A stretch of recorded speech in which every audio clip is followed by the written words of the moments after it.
Zay ny amin'iny fa ny tanjony Ambatovy dia ny amokatra nickel enina taona isa-taona, eo ihany koa ny cobalt eninjato sy dimy arivo taona ary ny sulfate d'ammonium mahatratratra any amin'ny arivo sy roa hetsy taona any ho any isa-taona ireo rehetra ireo mba ahafahan'ny orinasa mihodina araka ny tokony ho izy, tsy maintsy misy ny akora fototra afarana avy any ivelany. Mba hanatrarana Ambatovy ny tanjony eo amin'ny famokarana ny nickel sy ny cobalt dia mila manafatra akora samihafa hatrany amin'ny 3,4 tapitrisa taona isa-taona ity orinasa ity.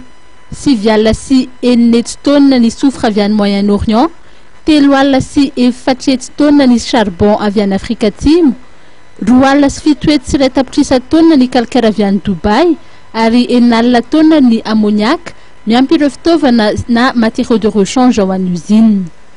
Avy amin'ny alalan'ny fitateran'an-dranomasina no atongavan'ny akora eto amin'ny serana Tsambo ny Tomasina. Efa nisy ny foto-dravitra asa manokana sy moderna napetraka eto amin'ny serana mba hanamora ny fakana ireo akora avy amin'ireo sambo lehibe. Ny vagon indray no miazo ny lalam-by mitatitra ny akora eny amin'ny toerany itobiany izany eny amin'ny usine fanodinana. Voalazan'ny tompon'andraikitry ny orinasa Ambatovy fa tsy misy fiantraikany amin'ny fahasalamana ireo akora samihafa ireo.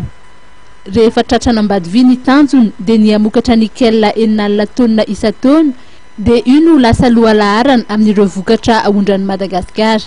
Ny cobalt voahodina izay hahatratra 905 alina taona isa-taona dia 1200 ny vokatra cobalt maneran-tany.